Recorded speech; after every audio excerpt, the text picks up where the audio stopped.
New Greenfield was a good world. It had wide plains of golden grass that swayed in warm winds. It had rivers that ran clean and cold, down from mountains that looked like they had been painted by someone who loved the color blue. 400 million people lived there. They had built cities with wide streets and open parks. They had schools where children learned 3 languages before the age of 10.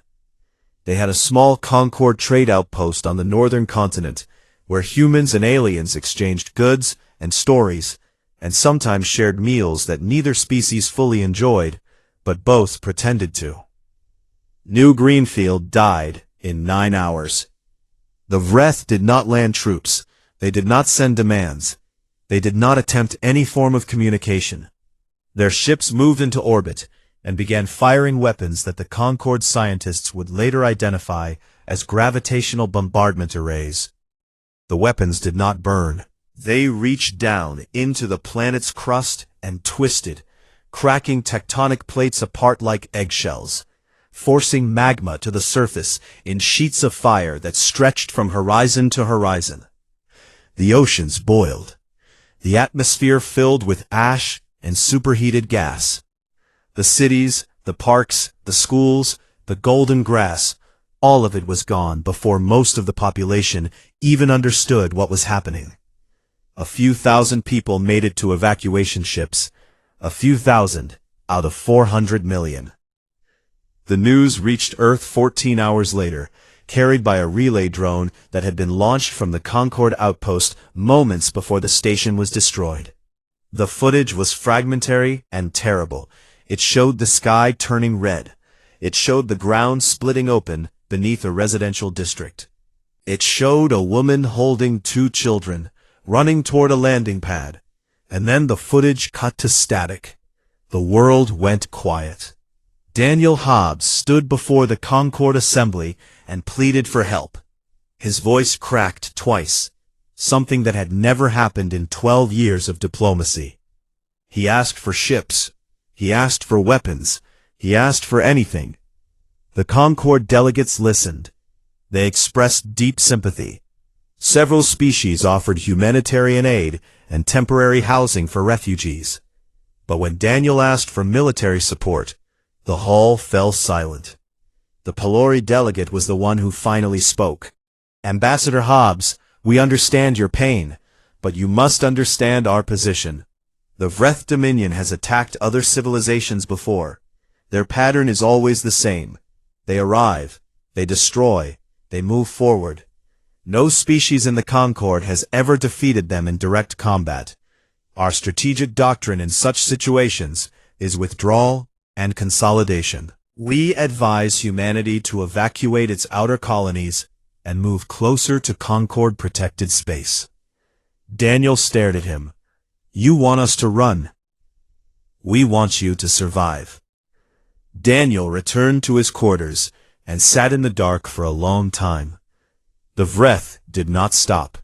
Over the next 14 months, they moved through human-colonized space with the slow and terrible patience of a species that had never been given a reason to hurry.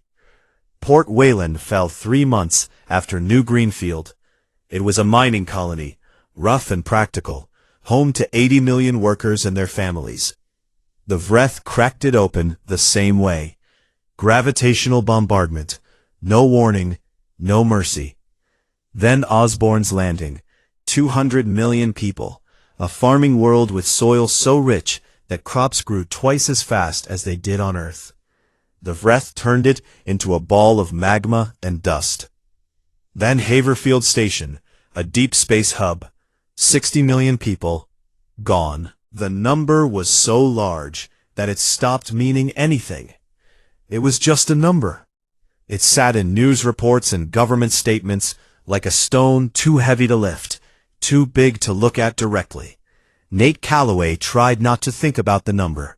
He was 28 years old, a junior officer on the refugee transport ship Carthage, and his job was to process survivors. He stood at the docking bay doors as escape pods came in from Osborne's Landing, and he helped people out of them one at a time. An old man who could not stop shaking. A young woman with burns on her arms who kept asking about her sister. A boy, maybe 7 years old, who sat on the deck of the Carthage and stared at nothing and did not speak. Nate crouched in front of the boy. "Hey, you are safe now. Can you tell me your name?" The boy looked through him. Nate stayed with him for 2 hours, sitting on the cold metal floor, saying nothing, just being there. Eventually, a medical team came and took the boy to the infirmary.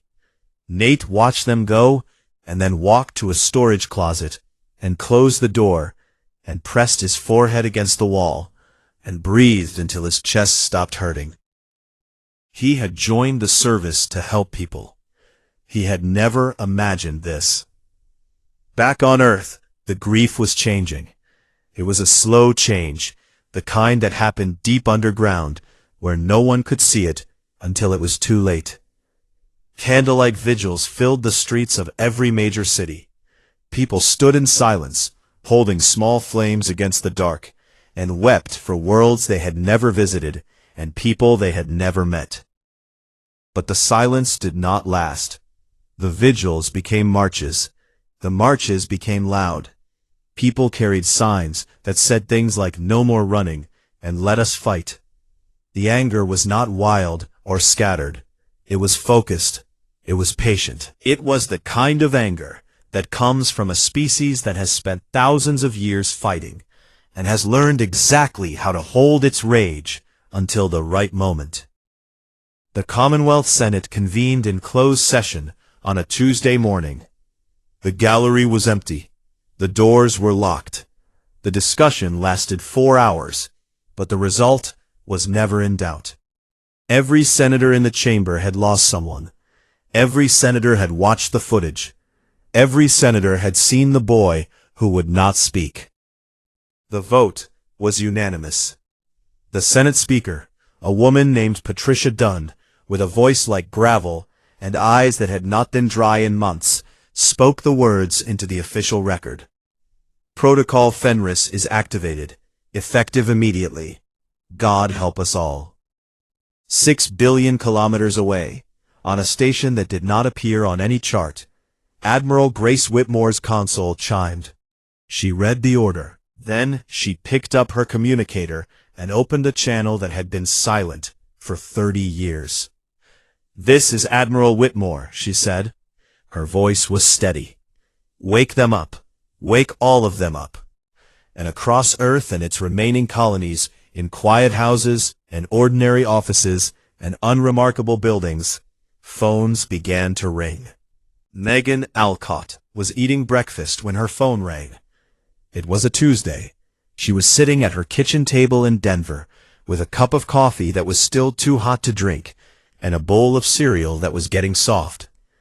The morning news was playing on the screen across the room, showing the same footage it had been showing for months. Burning worlds, refugee ships, the number, always the number. She looked at the phone. The screen showed no name and no number, just a single word, Fenris. She put down her spoon. She picked up the phone.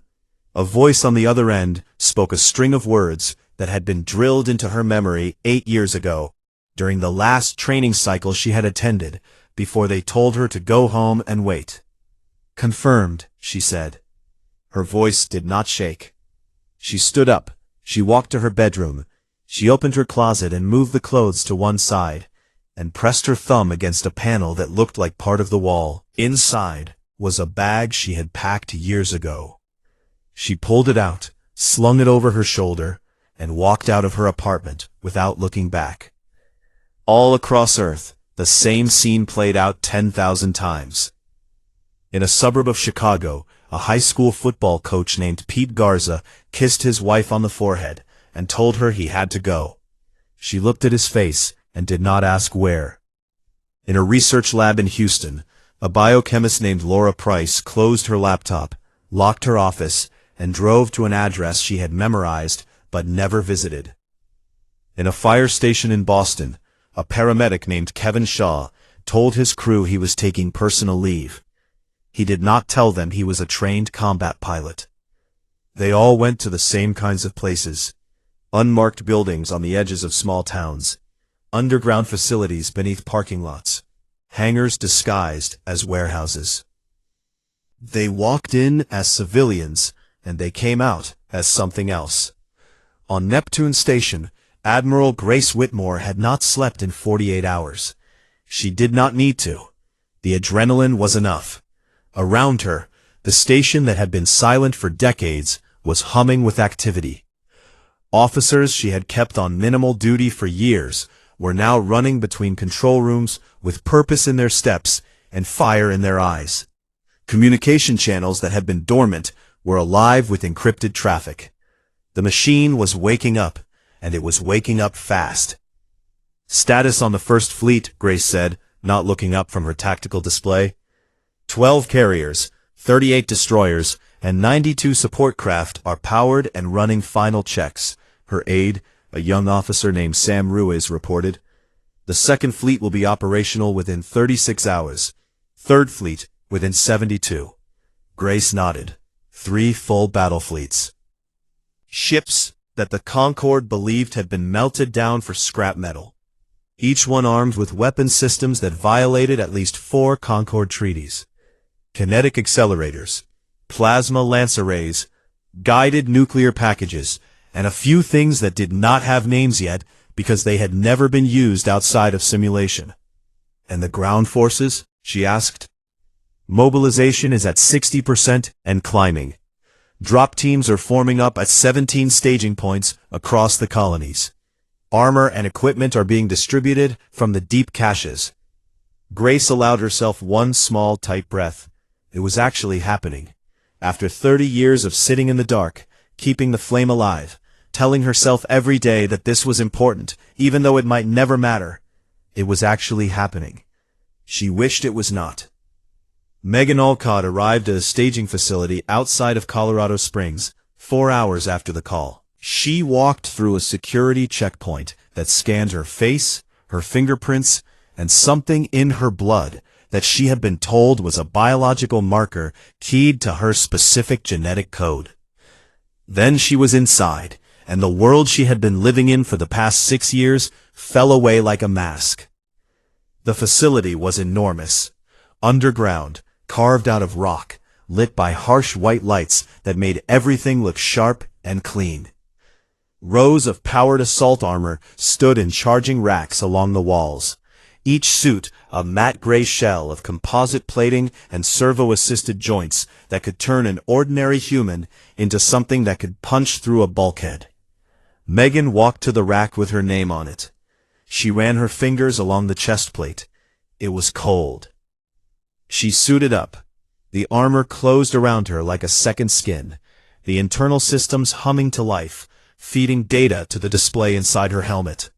Heart rate, oxygen levels, ammunition count, threat analysis. The suit remembered her. It adjusted to her body, to her movements, to the way she breathed. She flexed her hands. She felt strong. She felt ready. She felt sick. A voice came over the intercom. "All personnel report to Briefing Room 7. Megan went. The room was full of people like her, men and women who had been living normal lives a few days ago and were now standing in combat gear, with the calm, focused expressions of people who had been trained for this their entire lives. She recognized some faces from past training cycles. She did not know most of them. It did not matter. They were all the same thing now. The briefing was short. The Vreth Dominion was advancing toward the inner colonies. Their projected path would bring them to the Sol system within 18 months. The Terran Defense Corps was going to stop them before that happened. The First Fleet would deploy within the week. Ground forces would be attached to the carrier groups for planetary assault operations if needed.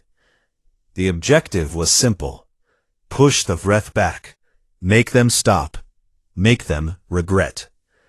On Helix Prime, the Concorde was learning about what was happening, and the Concorde was not happy. Daniel Hobbs stood in the assembly hall again, but this time the room felt different. The alien delegates were not looking at him with sympathy anymore. They were looking at him with something between confusion and fear. Reports had reached them. Sensor data showing massive energy signatures in the outer Sol system. Ship movements that did not match any known human vessel type. Communications intercepts that suggested a military mobilization on a scale that humanity had publicly said it was not capable of. The Pelori delegate spoke first. Ambassador Hobbs, we are detecting warships in your system. Warships that our records indicate were destroyed years ago. Please explain. Daniel looked at him. He was tired. He had not slept well since New Greenfield.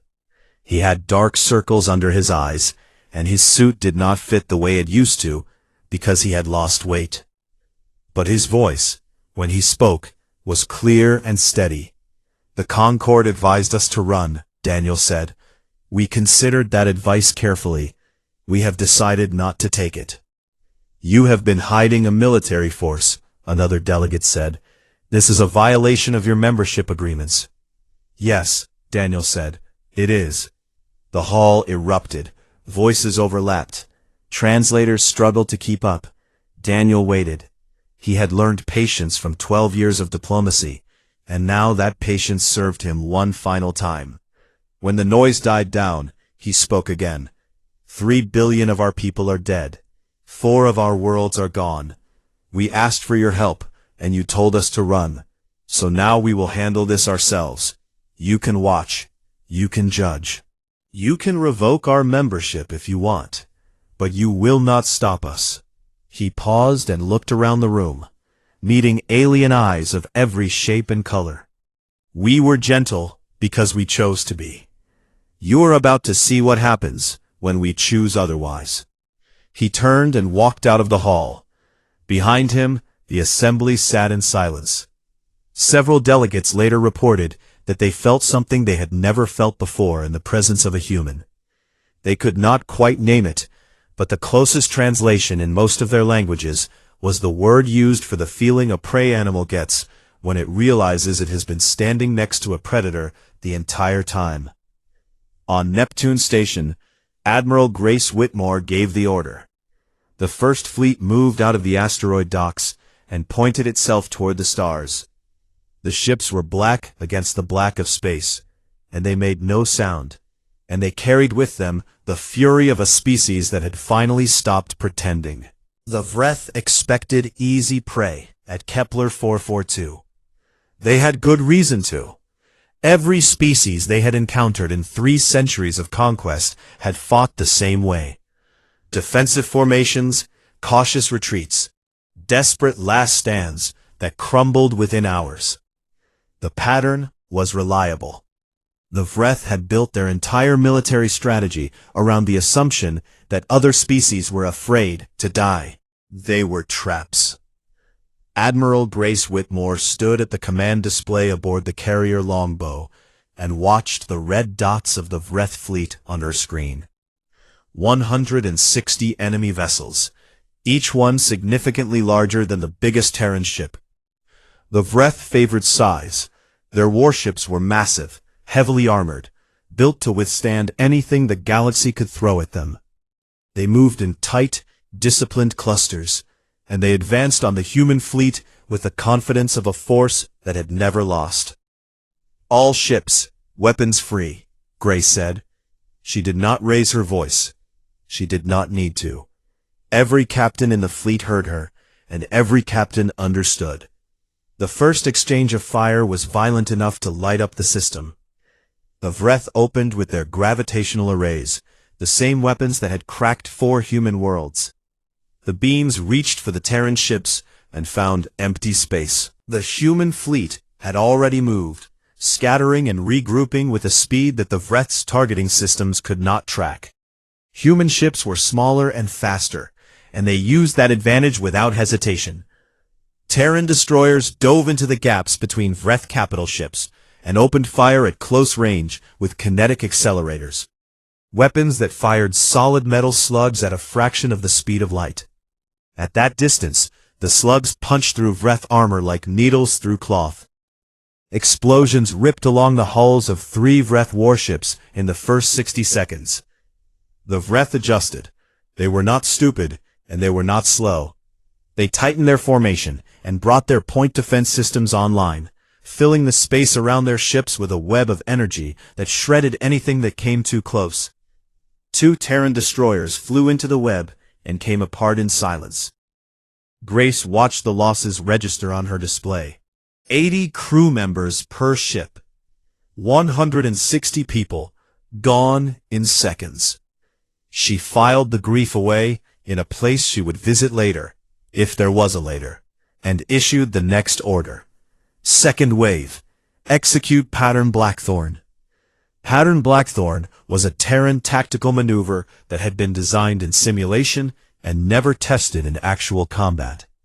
It involved sending a wave of ships directly at the enemy's strongest point, not to break through, but to force the enemy to concentrate their defenses there. While the enemy was focused on the frontal assault, a second group would swing wide around the flank and hit them from behind. It was, by any reasonable standard, insane. The ships in the frontal wave were going to take terrible losses. Everyone knew it. The captains leading the charge knew it. They went anyway. Megan Alcott was not on a ship. She was in a drop pod attached to the belly of the carrier Ironclad, waiting with 40 other soldiers in powered assault armor for an order she hoped would come and dreaded at the same time. The plan was to board a Vreth command ship. No species had ever tried to board a Vreth vessel. The Vreth did not think in terms of close-quarters combat. Their ships were built to fight at distance, to crush planets from orbit. The idea that someone would fly a metal box through a war zone and attach it to their hull and cut their way inside was something that had never occurred to them. It had occurred to humans. "Drop teams, prepare for launch," the voice came over the comm. "Target is the Vreth command vessel. Designation Alpha 1. Approach corridor is hot. Expect heavy fire on approach." Megan closed her eyes for 1 second. She thought about her apartment in Denver. She thought about the coffee she had left on the table, probably still sitting there, cold and forgotten. Then she opened her eyes and locked her helmet. "Team 6, ready," she said. The drop pods launched. They were small and fast, and built to survive things that would kill anything else. Megan felt the force press her back into her seat as the pod screamed across the gap between the Ironclad and the Vreth command ship. Through the narrow viewport, she could see beams of energy cutting through space around her. She saw a drop pod to her left take a direct hit and vanish in a flash of white. She did not look away. The pod hit the Vreth hull with a sound like a giant slamming a fist against a drum. Magnetic clamps locked on. Cutting torches built into the nose of the pod fired and began melting through the alien metal. 10 seconds. 20. 30. The seconds felt like hours. Then the pod broke through, and Megan was inside. The interior of the Vreth ship was dark and huge, built for a species that stood 3 meters tall and moved on 4 legs. The air was thick with a chemical smell that Megan's suit filtered out. Warning lights flashed in patterns she did not recognize. And somewhere ahead, she could hear them. Heavy footsteps, many of them. She raised her weapon. Move. Her team moved. The fighting inside the Vreth ship was fast and brutal, and nothing like the clean simulations they had trained on. The Vreth were big and strong, and they fought with a savage desperation that came from never having been invaded before. They used tools as weapons. They tore panels from walls and swung them. One of them grabbed a soldier named Andy Cole and threw him into a bulkhead hard enough to crack his armor. Megan put 3 rounds into the Vreth before it could finish him. They pushed forward, room by room, corridor by corridor, leaving bodies behind. Some of the bodies were Vreth. Some were human. Megan did not count. Back in open space, the battle was reaching its turning point. Pattern Blackthorn had worked. The frontal wave had taken brutal casualties, but it had done its job. The Vreth had concentrated their fire forward, and now the flanking group was in position behind them, pouring fire into their unshielded rear sections. Vreth ships were breaking apart. On the destroyer Harlan, Nate Calloway sat at a tactical console and stared at the data streaming across his screen. He was not a fighter. He had never wanted to be a fighter. But he could read patterns, and right now, the pattern was telling him something. "Sir," he said to his commanding officer, "the Vreth are reinforcing their center, but they have pulled ships from their lower quadrant to do it. There is a gap forming. If we push a strike group through that gap, we can hit their supply ships." His commander looked at him, looked at the data, picked up the comm. The information reached Grace Whitmore on the longbow. She studied it for 4 seconds. Then she restructured the entire third wave around the gap that a 28-year-old former refugee handler had spotted from a console on a destroyer. 12 Terran ships punched through the opening and tore into the Vreth supply line. Without supplies, the Vreth front line began to falter. Without a front line, the formation collapsed. The Vreth fleet broke. For the first time in 300 years, they turned and ran. The Battle of Kepler 442 was over. The Terran fleet had won. 86 human ships were destroyed. Over 9,000 people were dead. The victory was real, and it tasted like nothing Megan Alcott had ever known. Not sweet, not bitter, just heavy. Just the weight of what it cost, and the knowledge that it was only the beginning. The Concorde's observer vessel transmitted its recordings back to Helix Prime. The alien delegates watched in silence. When the playback ended, no one spoke for a very long time. A formal request was submitted the next day to reclassify humanity from a developing cooperative civilization to an apex predator origin militarized state. The war lasted 8 months after Kepler 442.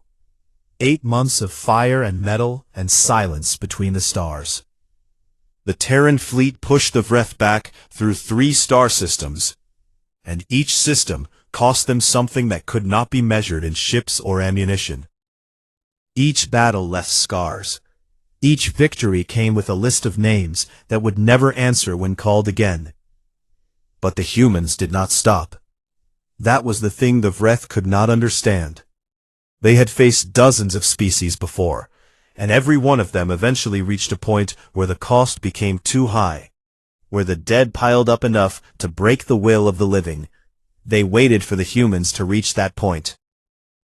The humans never did. Every time the Vreth drew a line, the Terran fleet crossed it. Every time the Vreth fortified a position, human soldiers found a way through. Every time the Vreth expected surrender, they got another wave of black ships coming out of the dark. Admiral Grace Whitmore commanded the campaign from the longbow. She slept in 3-hour intervals and ate meals she did not taste. She lost 11 pounds. She lost friends. She lost a captain named Eddie Marsh, who she had known for 20 years, when his cruiser took a direct hit covering a troop transport. She marked his name in a small notebook she kept in her breast pocket, and kept going. The notebook was getting full. Megan Alcott fought on 3 different worlds in those 8 months. She led boarding actions. She cleared enemy installations. She carried wounded soldiers on her back through corridors filled with smoke and the smell of burning metal. She was promoted twice, not because she wanted rank, but because the people above her kept dying. She accepted the promotions. She did her job. She did not think about Denver. Denver was a place that belonged to a different person, someone who ate cereal and drank coffee and worried about ordinary things. That person was still in there, somewhere, but she was buried deep, and Megan did not have time to dig her out. Nate Calloway became something he had never expected to become. After Kepler 442, his talent for reading tactical patterns was recognized, and he was transferred to the longbow to serve as part of Admiral Whitmore's strategic planning team. He sat in a room with people twice his age and pointed at screens and said things like, "They will reinforce here, and this supply line is vulnerable." And he was right often enough that people stopped questioning why a 28-year-old was making calls that affected the fate of thousands. He did not feel powerful. He felt tired. At night, when the planning room was empty, he would sit alone and think about the boy on the Carthage who would not speak. He wondered where that boy was now. He wondered if the boy would ever speak again. He kept working because the only way to make any of it mean something was to finish it. And then, on a cold morning by the calendar of a star that had never been named by humans, the Terran fleet arrived at the Vreth home system. The Vreth had pulled everything back. Every remaining warship, every defense platform, every weapon they had was arrayed around their homeworld. The planet itself was gray and massive, covered in dense cities and industrial sprawl, home to over 10 billion Vreth. They had turned their world-cracking weapons inward, pointing them at the approaching fleet. If the humans came, they would pay for every kilometer in blood. Grace Whitmore looked at the tactical display. She looked at the Vreth defenses. She looked at the projected casualty figures, which were very high and very red. She gave the order anyway. The battle for the Vreth home system lasted 11 days. It was the longest and most terrible engagement in the history of the galaxy. Ships died in numbers that made the Concord's observers stop counting. The space around the Vreth world became a graveyard of twisted metal and frozen bodies. Megan Alcott led the ground assault on the Vreth's primary military command center. Her team landed under fire so heavy that half the drop pods did not make it to the surface. She hit the ground running, her armor scarred and dented from 8 months of war, her weapon hot in her hands. The Vreth defenders fought with everything they had. For the first time, Megan saw something in their eyes that she recognized. Not hatred, fear. They were afraid. She did not enjoy it. She just kept moving. Nate Calloway coordinated the fleet movements from the tactical center of the longbow. His voice steady, even as damage reports came in faster than he could process them. A missile struck the longbow's lower decks on the 9th day. The ship shuddered. Lights went out and came back on. Nate grabbed the edge of his console and stayed on his feet and kept talking. On the 12th day, the Vreth High Command transmitted a signal on all frequencies. The signal was simple. It was a word that had never been used in Vreth military communication in 300 years of conquest. Surrender. The guns went silent. The ship stopped moving. And for a long, strange moment, the only sound in the universe was the hum of cooling engines and the breathing of people who had not expected to still be alive. In the days that followed, the galaxy waited to see what humanity would do. The Concord expected conquest. Every historical precedent said the same thing. When an apex species defeated another in total war, it claimed territory. It demanded submission. It established dominance. That was how it had always been done. The Vreth expected annihilation. Their own history offered nothing else.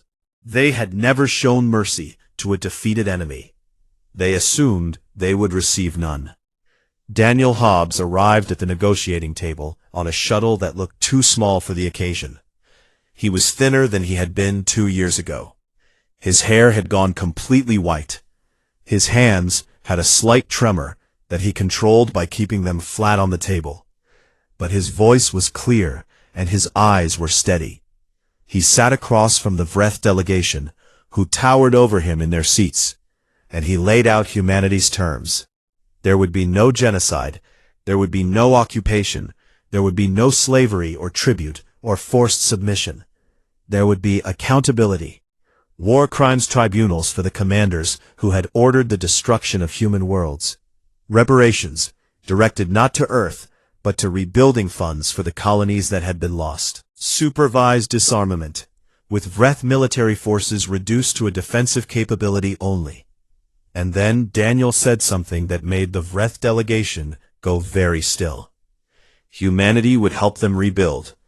If the Vreth accepted the terms, if they submitted to justice and worked toward peace, Then human engineers and doctors and teachers would come to Vreth worlds and help them build something better than what they had before.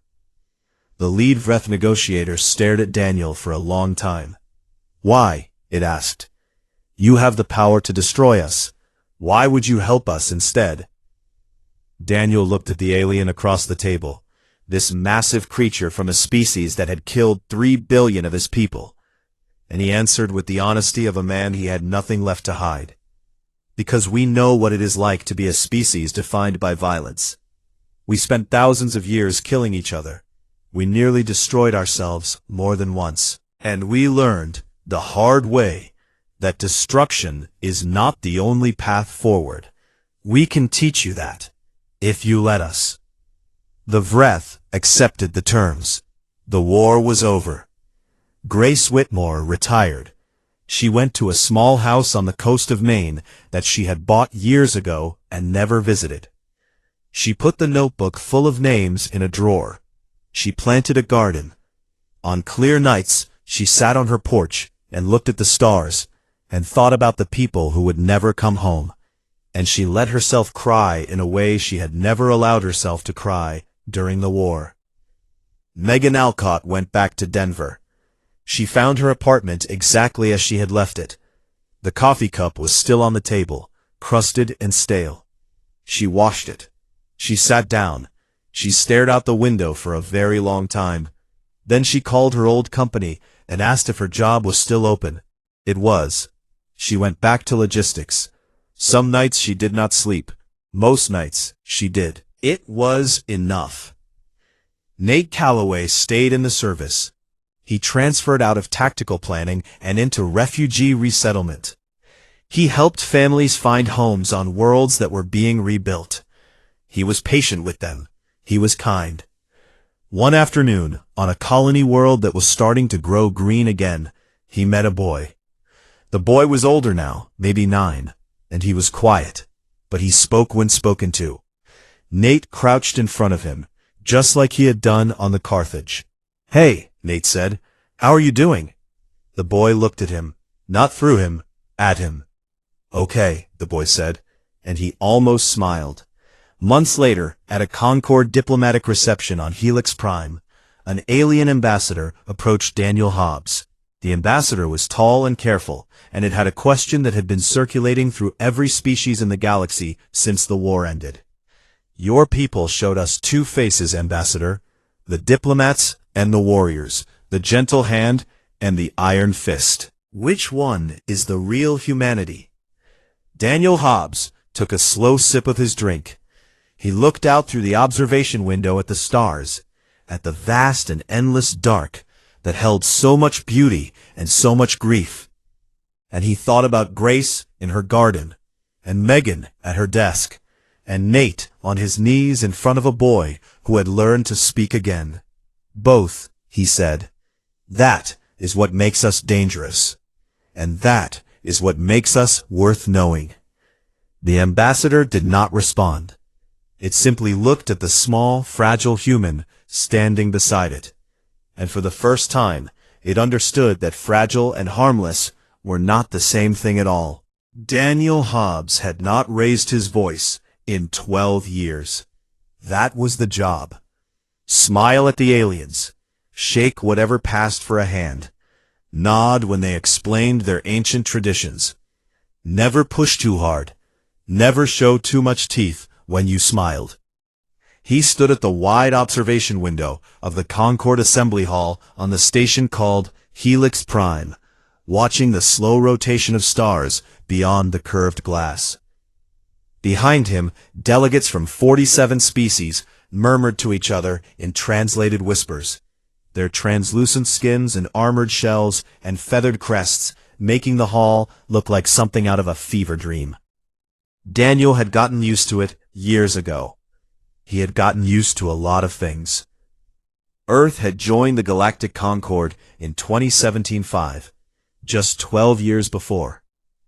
Humanity had been reaching into the stars for decades by then, planting colonies on a handful of worlds that could support life, building slow and steady like a species that had all the time in the universe. When the Concorde made first contact, the message from Earth's government had been simple. Be polite, be helpful, be small. And they had been. The Terran Commonwealth had shared its farming techniques freely. It had opened Earth's doors to alien researchers and tourists. It had signed every trade agreement and environmental accord that the Concorde placed in front of it. And most importantly, it had voluntarily disarmed its deep space warships. Every last one of them, according to the official reports, had been decommissioned and scrapped. The Concorde liked humans. They found them endearing, in the way that older species often found younger ones endearing. Humans were creative and curious and a little clumsy and very eager to please. That was the general opinion across all 47 member species, and Daniel Hobbs had spent 12 years making sure that opinion never changed. He was good at his job. What the Concorde did not know, what almost no one knew, was that Earth had been lying since the very first handshake. 6 billion kilometers from Helix Prime, on a quiet station orbiting Neptune that did not appear on any official chart, Admiral Grace Whitmore sat alone in her office and read the same report she had been reading every month for the past 30 years. Fleet readiness, weapons stockpiles, personnel status, training evaluations. Everything was in order. Everything was always in order. That was the point. Grace was 61 years old.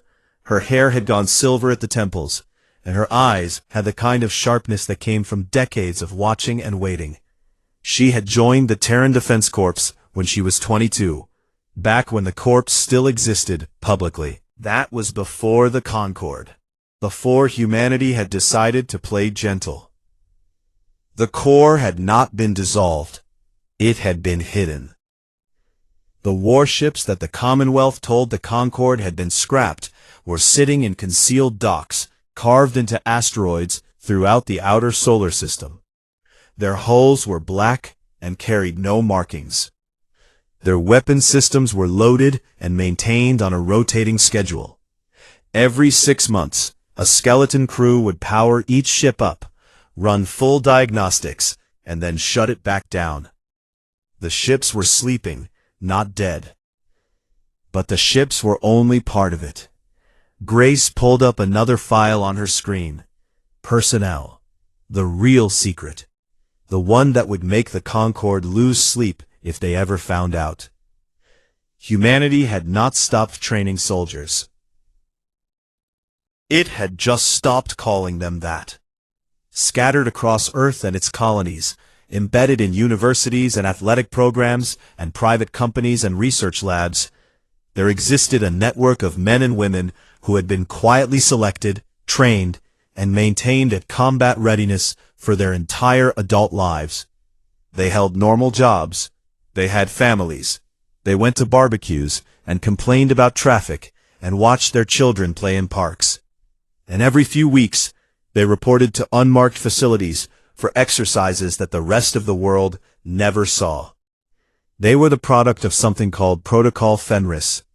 The document was old, dating back to the unification wars of the 22nd century, when humanity had nearly torn itself apart before finally coming together under a single government.